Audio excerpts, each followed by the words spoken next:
Hello मेरे प्यारे बच्चों, कैसे हो आप सब। मैं आपका ओम प्रकाश सर। आज आपके लिए लेके आए हैं क्लास 10th का ऑब्जेक्टिव मोस्ट VBA जो आपके एग्ज़ाम में आने वाले हैं।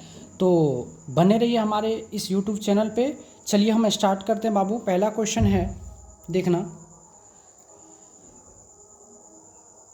आपका पहला क्वेश्चन है, यदि साइन थीटा बराबर 1/2 हो तो थीटा का मान ज्ञात करें। ठीक है, थीटा का मान ज्ञात करें। अब आपको ये मान ज्ञात करना, कैसे ज्ञात करोगे, चलो सॉल्व करते हैं इस क्वेश्चन को हम लोग। देखिए आपको क्या दिया हुआ, जो साइन थीटा बराबर क्या दिया हुआ है 1/2, और आपको पता होना चाहिए बाबू साइन थीटा बराबर साइन में किसका मान 1/2 होता है, तो 30 डिग्री का मान होता है। कितना होता है, 30 डिग्री का। दोनों में से साइन खत्म हो गया, यहाँ से थीटा बराबर क्या निकला 30 डिग्री। आपको यही ज्ञात करने के लिए कहा गया था। ठीक है, मैं उम्मीद करता हूँ कि आप लोग को समझ में आया होगा। ठीक है, अब एक कह रहा है क्या, अगला क्वेश्चन देखिए। अगला क्वेश्चन कह रहा है जो बिंदु 4, -5, ठीक है, की दूरी मूल बिंदु से क्या होगी।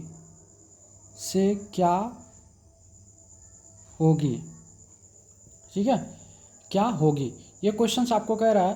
तो आपको कुछ नहीं करना है, इसको आराम से सॉल्व करना है। क्या करना है, सबसे पहले एक पॉइंट याद रखना है, जो मूल बिंदु से दूरी बराबर क्या होता है, √x² + y²। क्या होता है, √x² + y² होता है। ठीक है, अब जब इसको आप सॉल्व करिएगा तो अंडर रूट हो जाएगा 4 का स्क्वायर प्लस का हो जाएगा -5 का स्क्वायर।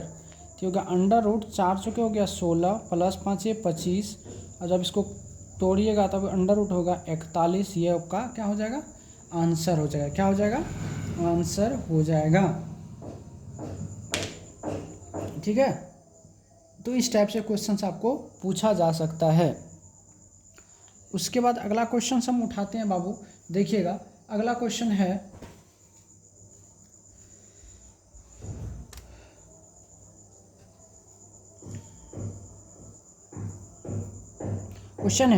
जो एक पासे को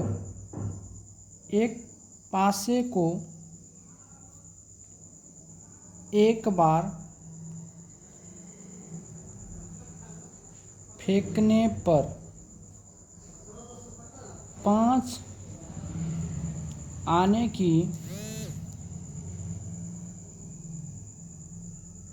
प्रायिकता ज्ञात करें। ठीक है, 5 ज्ञात करें, प्रायिकता ज्ञात करें, है ना। चलिए सॉल्व करते हैं हम लोग। सबसे पहले अगर आप पासे को फेंकेंगे तो क्या क्या आएगा। ठीक है, यानी घटना क्या क्या हो सकता है, टोटल संभव परिणाम 1 आएगा, 2 आएगा, 3 आएगा, 4 आएगा, 5 आएगा, और क्या आएगा 6 आएगा, ये ना। तो पासे पे कुल कितने अंक रहता है, 6 अंक अंकित रहता है। अब आपको एनी कितना हो जाएगा, यहाँ से एनी मतलब घटना क्या कर रहा है, 5 आने की प्रायिकता। तो एक को 5 यही ना आएगा, तो घटना की घटने की जो संख्या हो केवल 1 हो गया। अब आपको क्या निकलना, P निकलना। तो P बराबर होता है बाबू, प्रायिकता बराबर होता है NE/NS होता है। तो NE का मान हो गया 1 और NS का मान हो गया 6, अर्थात आपका 1/6 ये क्या हो गया, आपका आंसर हो गया। क्या हो गया, आंसर हो गया। एक क्वेश्चन और हम उठाएंगे। ठीक है, निम्न में से क्वेश्चन देखिएगा, निम्न में से क्वेश्चन है, निम्न में से कौन किसी घटना की प्रायिकता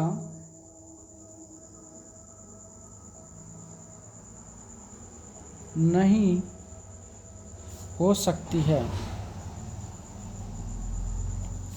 तो आपका पहला ऑप्शन है बाबू, पहला ऑप्शन है जो 0.9, दूसरा ऑप्शन है 1.5, तीसरा ऑप्शन है 0.7 और चौथा ऑप्शन है 0.8। अब इसमें से छांटना आपको बाबू जो कौन प्रायिकता नहीं हो सकता है। तो आप एक बात हमेशा बेटा याद रखना, जो PE प्लस PE नॉट, ठीक है, बराबर कितना होता है 1 होता है, और 1 से कभी भी प्रायिकता का मान अधिक नहीं हो सकता है। तो प्रायिकता का मान 1 से कभी भी अधिक नहीं हो सकता है। लिख देते हैं हम,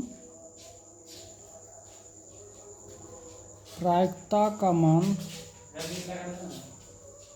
1 से अधिक नहीं हो सकता है। प्रायिकता का मान 1 से अधिक नहीं हो सकता है। तो यहाँ ये देखिए सबसे 2 नंबर में ऑप्शन में क्या 1.5, ये कभी भी नहीं हो सकता। प्रायिकता का मान क्या होता है, क्या माइनस में भी नहीं हो सकता है, ठीक है। तो यहाँ लिख देते हैं हम, प्रायिकता का मान माइनस में भी नहीं होता है।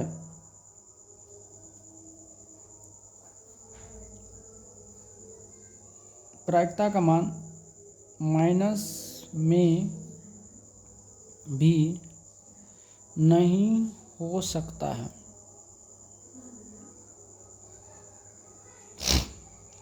ठीक है, आपका ये क्वेश्चन सॉल्व हो गया। अगला है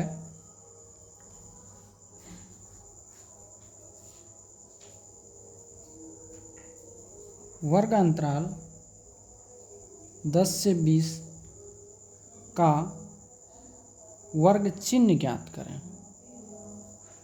वर्ग चिन्ह ज्ञात करें। अब वर्ग चिन्ह कैसे ज्ञात करिएगा, तो वर्ग चिन्ह बराबर होता है वर्ग चिन्ह बराबर होता है क्या, निम्न सीमा प्लस उच्च सीमा बट्टे का हो जाता है क्या 2। अब यहाँ से क्या होगा, तो 10 प्लस 20 बट्टे 2, ये हो गया कितना 30 बट्टे 2, यानी ये 15 आपका आंसर हो गया। तो वर्ग चिन्ह बराबर क्या होता है, निम्न सीमा प्लस उच्चतम सीमा बट्टे 2 होता है। ठीक है, चलिए अगला क्वेश्चन देखेंगे बाबू हम। अगला क्वेश्चन क्या कहता है, अगला क्वेश्चन आपका कह रहा है जो 2 3 4 5 6 की माध्यिका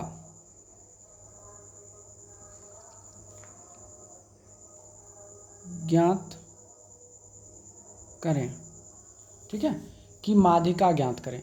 आप माध्यिका कैसे ज्ञात करोगे, तो सबसे पहले एक चीज़ समझ लीजिए, माध्यिका ज्ञात करने के लिए संख्या को आरोही या अवरोही क्रम में लिखना अनिवार्य होता है। तो सबसे पहले इसको हम लिखेंगे क्या, आरोही क्रम में। किसमें, आरोही क्रम में लिखेंगे तो ये होगा 2 3 4 5 6। ठीक है, 2 3 4 5, ठीक है, और क्या हो गया 6। अब टोटल नंबर कितना है, 1 2 3 4 5 है ना, कितना 1 2 3 4 5। चलिए अब जब आरोही क्रम में है तो अब सबसे पहले देखिए n का मान क्या हो गया, n का मान हो गया कितना विषम, यानी कितना 5, यानी विषम संख्या हो गया। तो माध्यिका बराबर क्या होता है, माध्यिका बराबर n+1/2वां पद, n+1/2वां पद। तो यहाँ n का मान कितना है 5 + 1/2, यानी 6/2, यानी कितना तीसरा पद, थर्ड पद। ठीक है, इधर से तीसरा पद कौन हुआ 1 2 3, अर्थात माध्यिका बराबर कितना हो गया 4। माध्यिका बराबर हो गया 4। यही आपका क्या हो गया, आंसर हो गया। आया होगा समझ में।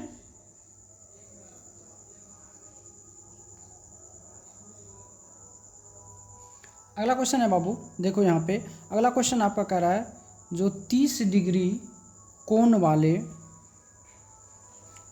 कोण वाले त्रिज्यखंड का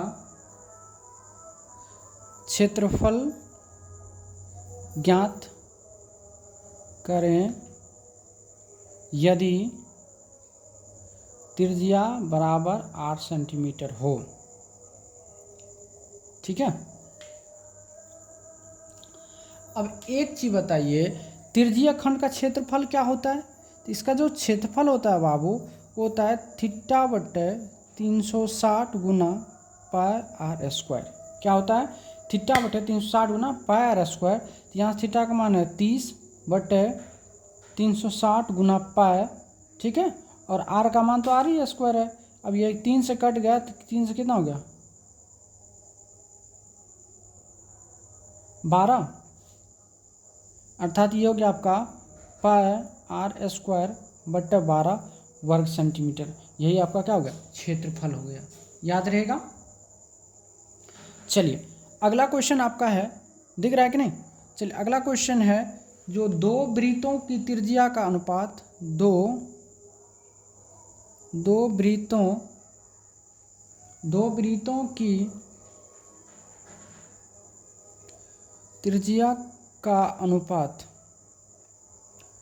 वृत्तों की त्रिज्या का अनुपात 2:3 है, तो उसके क्षेत्रफल का अनुपात ज्ञात करें। क्षेत्रफल का अनुपात ज्ञात करें। तो देखो बाबू, इसको आप कैसे सॉल्व करोगे? यहाँ से आपका जो है त्रिज्या का अनुपात दिया हुआ, किसका? त्रिज्या का अनुपात दिया हुआ है 2:3। तो आपसे क्या मांग रहा है? क्षेत्रफल।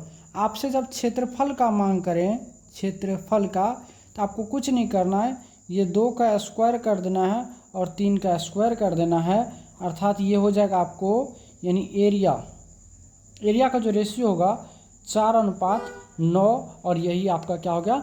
आंसर हो गया। क्या हो गया? आंसर हो गया। अब आप आराम से बना लोगे ना।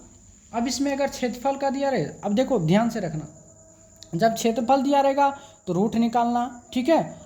अब यहाँ नोट पॉइंट लिख देते बेटा, देख लो।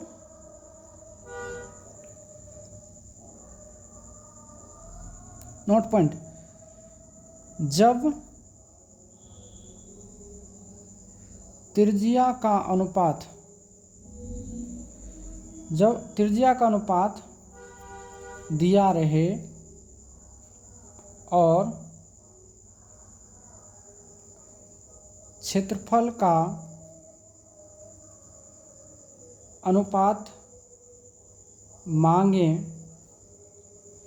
तो वर्ग करना है, तथा यदि क्षेत्रफल का अनुपात दिया रहे तथा त्रिज्या, व्यास या परिधि का अनुपात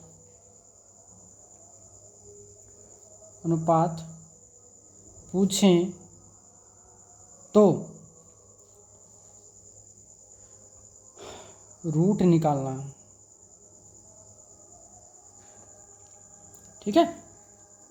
तो बस प्यारे बच्चों, आप इस तरह से आप आराम से बना सकते हो। मान लो हम एरिया का अनुपात दे देते हैं, एक क्वेश्चन हम करवा देते हैं। एरिया का अनुपात दे दिए 49:64। हम आपको बोले जो परिधि का अनुपात ज्ञात करिए। किसका? परिधि का। तो आपको क्या करना? रूट निकालना है। तो 7 का 49 और इधर हो गया 8 का 64, ये 7:8, ये आपका आंसर हो गया। अब मान चलिए यहाँ रेडियस त्रिज्या का अनुपात दिए 4:5, हम बोले एरिया का अनुपात ज्ञात करो। तो आपको क्या करना है? 4 का स्क्वायर अनुपात 5 का स्क्वायर, 4 × 16:25, ये आपका क्या हो गया? आंसर है। तो मेरे प्यारे बच्चों, यहाँ तक में आपको अगर कोई तरह की तकलीफ हुई होगी तो आप हमसे क्वेश्चंस कर सकते हैं। तो फिलहाल आज आप इतना सीखिए उसके बाद अगर आप पूरा वीडियो को प्यारे बच्चों पूरा देखिए तब आपको समझ में आएगा, ठीक है। अगर पूरा आप देख लिए हैं तो ठीक है, अगर समझ में आ गया है तो एक बार पूरा मैसेज कर देना, सर हमने आपका वीडियो पूरा देख लिया हूँ, हमें समझ में अच्छी तरीके से आ रही है, आप हमें अगला नेक्स्ट स्टेप बनाओ, ठीक है। तो पुनः हम फिर आपको वीडियो बना के देंगे, ठीक है। तो दोस्तों धन्यवाद।